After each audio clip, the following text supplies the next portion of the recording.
particolare, questa sensibilità importante verso il mondo della sanità e soprattutto verso quelli che sono i problemi che i professionisti possono incontrare nel loro percorso, che non vuol dire che non si sbaglia e che dobbiamo pagare per quello che se sbagliamo, ma il sapere che possiamo avere delle indicazioni a monte su come comportarci in tematiche importanti come la responsabilità medica, senza ormai e quant'altro, è per noi sicuramente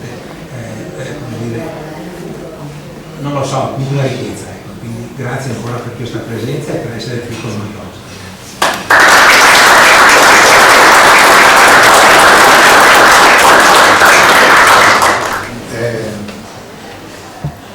Vorrei farvi giungere la mia piena, completa contentezza di essere qui oggi. Io so quanto è bravo il direttore del piano, quindi ero sicuro di trovare le cose fatte bene, le cose importanti, le cose che funzionassero bene. Devo dire, credetemi che questa visita mi ha letteralmente entusiasmato. Ho trovato un ospedale moderno, un ospedale grande, un ospedale efficiente, un ospedale, dicevo, che per almeno lunghi tratti non sembra neanche un ospedale, e questa secondo me è la cosa più bella, cioè quando ci si trova in ambienti che siano di aiuto e di sostegno per chi sta male, per chi soffre, per chi accompagna un familiare. Io ho visto che nella sala d'attesa ci sono tanti quadri alle pareti, alcuni anche in bonus, devo dire. E questo aiuta molto, piuttosto che aspettare in una stanza bianca, fredda, in cui alla sofferenza interiore si aggiunge una condizione ambientale, nessun conforto. Quindi il direttore Ravenna ha fatto davvero un'opera straordinaria, perché io ho visto anche le fotografie del prima, questo lavoro straordinario che appunto, e voglio ripeterlo, è stato reso possibile, per quanto ho saputo, in termini di certezza assoluta, anche dalla politica verso Chioggia e verso i cittadini di Chioggia, Carlo Alberto Castellino, di cui davvero mi onoro di essere nato. È un'altra cosa che mi ha colpito, e su questo mi permetto di intrattenervi un momento, che ho visto che c'è la sala colloqui. Io ne ho visitati di ospedali, io racconto sempre che sono figlio di medico, nipoti di medico, quindi ho una certa dimestichezza con la sanità, ma che fosse prevista una sala colloqui è una concezione davvero nuova, davvero moderna, che d'altra parte il dottor Dabben sicuramente ha come concezione dell'ospedale, che è in sintonia anche, voglio dirvi, con quella che è la più moderna normativa e la più moderna giurisprudenza, che dice che al centro del rapporto medico-paziente è la volontà del paziente. E dice, vedete, una frase che mi è rivenuta alla mente proprio leggendo sala colloqui, la legge ultima che del gennaio del 2018, davvero recente, che è la disposizione IDAT, la disposizione anticipata di trattamento, usa testualmente un'espressione sulla quale io mi permetto di richiamare la vostra attenzione e sulla quale vi invito anche ad una riflessione. Dice: il tempo della comunicazione è già tempo di cura. Pensate quanto contenuto c'è in questa frase, pensate che portata straordinaria a questa frase. La comunicazione, parlare col paziente, non serve per preparare la cura, non serve per spiegare la cura che c'è già stata, non viene né prima né dopo, ma è cura, è cura. Quindi questa è la grande responsabilità che ognuno di voi ha in questo vostro straordinario lavoro, delicato lavoro, importantissimo lavoro. rendetevi conto che la cura nasce da quando il vostro sguardo si incrocia per la prima volta con lo sguardo del paziente. In quel momento voi state già curando, voi lo sapete bene, lo sapete molto meglio di me, ma il legislatore ci ha tenuto a ribadirlo.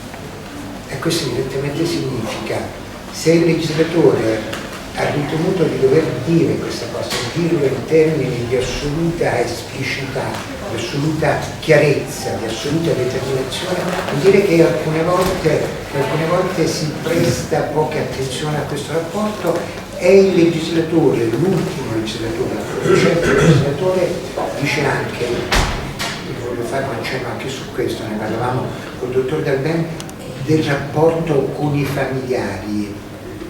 Il rapporto con i familiari, vedete, è un rapporto assolutamente delicato quanto quello col paziente. Tant'è vero che la legge ha trasferito sul familiare tutta una serie di diritti che erano propri del paziente. Per esempio il diritto all'informazione. Il diritto all'informazione che il paziente può trasferire sul familiare. Il diritto a sapere, ma anche il diritto a non sapere. Voi perfettamente sapete che appunto l'ultima legge del 2018 dà la possibilità al paziente di non sapere, di dire guarda io dottore non voglio sapere nulla di quello che ho, non voglio sapere nulla della mia malattia, non devo sapere nulla di quello che dovrò fare, ma saprà tutto mia moglie o mio figlio, saprà tutto, saprà tutto mio figlio.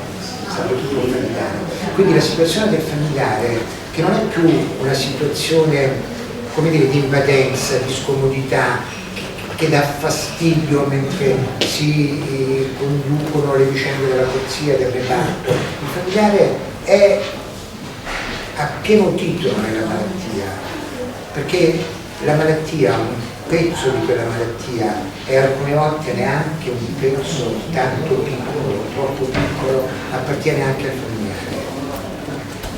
Quindi tutti questi aspetti, io racconto sempre in questi incontri che mi capita di avere con i medici, ma voglio darvi un dato. Voi sapete che l'80% forse è una misura del difetto delle denunce che arrivano in tribunale sono dipendenti da un cattivo rapporto medico-paziente. Sapete quante volte mi capita, perché molti dei reati che possono conseguire una responsabilità professionale sono dei delitti perseguibili a querela.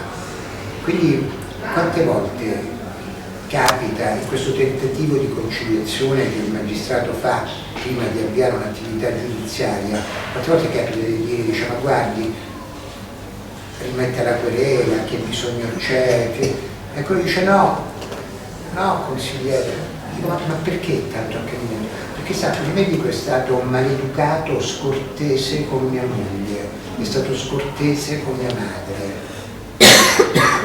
Quindi, dato che credo l'impegno di tutti sia quello di abbattere il contenzioso e abbattere il carico delle denunce penali che tante volte opprimono l'attività del medico, una delle strade che io davvero molto sommessamente ma che mi permetto di indicare è quello di migliorare il rapporto tra medico e paziente. Io ho fatto un'esperienza come consigliere giuridico del Ministro della Salute e su delega del Ministro della Salute io presiedevo una commissione presso l'Istituto Superiore di Sanità dal titolo Umanizzazione delle cure, che aveva quest'unico oggetto, quest'unico obiettivo, quello di migliorare il rapporto tra medico e paziente. Ecco, questo è stato uno dei primi campi di intesa dei territori comuni che ho avuto come direttore del bene, quello di curare la professionalità del medico e migliorarla in questo senso, fare capire che il rapporto tra medico e paziente e quindi anche delle responsabilità che grava sulla direzione generale, cioè dare al medico anche il tempo di comunicare col paziente, capire che nell'attività del medico, oltre a quello della terapia, della diagnosi, della cura, c'è quello della comunicazione. Perché, vedete, Io sono assolutamente convinto della cosa. Il medico sbaglia, il medico può sbagliare, come può sbagliare l'ingegnere, come può sbagliare l'architetto. E quindi è giusto che ci sia una tutela per il paziente, ma a monte ci deve essere, dobbiamo tutti lavorare su questo. Io so dell'impegno del vostro direttore generale in questa direzione, per il modo che il medico sia tranquillo, che il medico sia sereno, che il medico in corsia, quando entra in ospedale, entri in una situazione di piena e completa serenità. Non entri preoccupato del fatto che, dico la frase simbolo, dello svolazzare della donna del pubblico ministero. Non è vero, è un interesse della collettività, è un interesse di noi cittadini a che a voi sia data tranquillità, a che voi possiate operare in situazioni di assoluta serenità.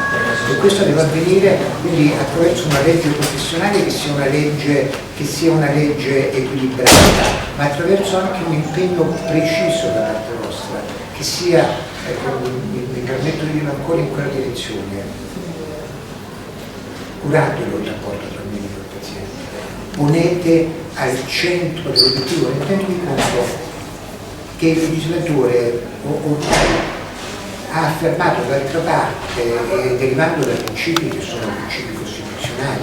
Voi sapete perfettamente che la nostra Costituzione prevede una libertà assoluta di cura, sapete perfettamente che nella libertà e nella scelta di cura c'è la scelta della cura, ma c'è anche la scelta di rifiutare la cura. Sapete perfettamente che il rapporto tra medico e paziente è ormai diventato un rapporto, dicono i giudici, asimmetrico, nel senso che prevale la volontà del paziente. Ma questo non significa porre il medico in una situazione di subalternità, ci mancherebbe altro. Non significa per nulla porre il medico in una situazione quasi di esecuzione della volontà del paziente. Ma fermo rimane che se un paziente non vuole accettare la cura che voi per i più nobili dei motivi avete a proporre, ebbene, tra queste due volontà deve prevalere la volontà del paziente. Il legislatore lo vuole in modo assoluto e noi dobbiamo prestare ossequio a questa tendenza che va affermandosi sempre più rapidamente. Voi sapete benissimo, e i meno giovani come me ricorderanno addirittura dei casi in cui alcuni medici, io ricordo sempre in particolare un episodio che è avvenuto in Toscana, un medico che ha operato senza aver acquisito il consenso, che attenzione deve essere attuale il consenso, cioè il consenso deve permanere per tutto il periodo di cura. Accade tante volte che quel consenso lo si acquisisce al momento dell'ingresso in ospedale, nel corso della degenza si ha a mutare la terapia, si ha a cambiare il sistema di cura, allora va acquisito un nuovo consenso. Ci sono dei casi, appunto, è quello che mi veniva in mente, in cui un medico in Toscana, con una sentenza passata al giudicato, quindi al vaglio dei giudici, con l'avallo della Corte Suprema di Cassazione, che è stato condannato per omicidio preterintenzionale. Attenzione, l'omicidio preterintenzionale è l'omicidio che comporta una volontà, seppure l'omicidio è oltre la volontà, che cosa è diversa dall'omicidio colposo. Quindi un omicidio ben più grave, di qualità ben superiore, perché quel medico aveva operato senza acquisire il consenso in relazione a una nuova situazione che si era determinata. Quindi il dottor Galvani, vi assicuro, credetemi, io sono anni che lavoro con lui, è molto attento a questo aspetto, a curare questi momenti che sembrano marginali nell'attività del medico, la redazione della cartella clinica, l'acquisizione del consenso, passaggi che tutti voi medici tante volte pensate o di conoscerlo bene o comunque di poterlo considerare un momento trascurabile nella più nobile, ampia e complessa attività di cura. No, guardate, quello è un momento importante. è importante, la redazione della cartella clinica. Voi pensate che quando accade qualche cosa, il primo documento che la magistratura acquisisce è la cartella clinica. Quindi pensate quanto è importante, pensate quante responsabilità hanno. Voi siete tutti in posizione apicale, quanto è importante la responsabilità dell'apicario in ordine alla redazione della cartella clinica. Questo è un capitolo sul quale io spero che un giorno magari avremo anche l'opportunità di parlarne tutti insieme. Il consenso informato, io conosco il vostro primario cardiologo perché noi ci siamo incontrati qualche volta, perché lui mi proponeva un sistema moderno, all'avanguardia di acquisizione del consenso, un sistema che potesse documentare in ogni parte l'acquisizione del consenso, che segue un'informazione che deve essere completa, che deve essere comprensibile. Tutte espressioni, queste guardate, dietro ognuna delle quali c'è un contenuto enorme. Quando è completa, quando è comprensibile, quando è validamente espressa, quando si può delegare ad altri espressioni del consenso.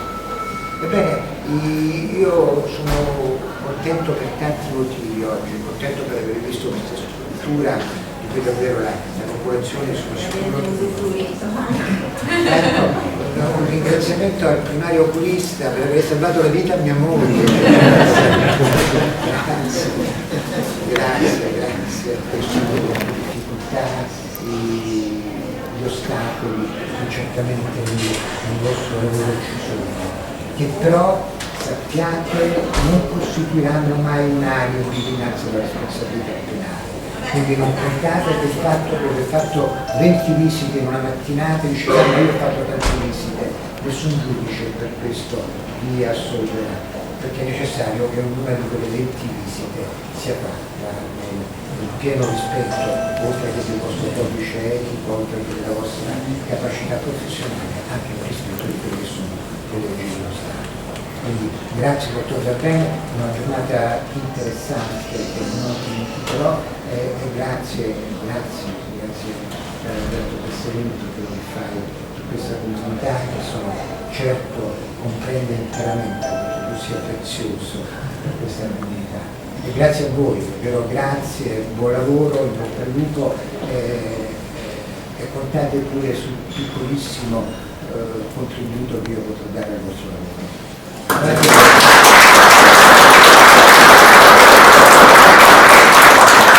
Grazie veramente per le parole che ha speso per noi, per i consigli, per l'indicazione. Io volevo cogliere però anche l'occasione per ringraziare l'ammiraglio Pellizzari, il quale Capitaneria di Porto spesso collaboriamo, anzi chiediamo l'aiuto per intervenire nelle situazioni, come dire, più particolari, più difficili, quindi veramente grazie ammiraglio e della sua presenza e del lavoro che fa come Capitaneria di Porto, e grazie anche al comandante dei Carabinieri che è qui con noi oggi e che ci assiste spesso anche lui in varie situazioni che siamo qualcosa. Sì, in particolare nell'area della salute mentale qualche confronto l'abbiamo avuto, insomma, ecco, perché a volte sono un po' troppo esuberanti questi filosoffi.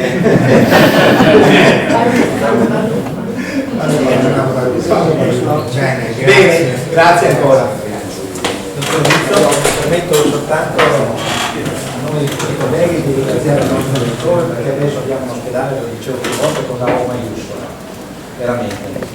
Grazie di cuore a Carlo Alberto, e mi permetta, dottor Ippolito e il nostro ammiraglio Pellizzari, un piccolo pensiero della nostra chioggia, che mi piace chiamare la grande chioggia, e non me ne vogliono gli amici veneziani, la piccola Venezia. E questo ecco, è un libro fotografico della nostra chioggia che si rispecchia nei canali e nelle acque della città. Grazie, graditissimo, grazie.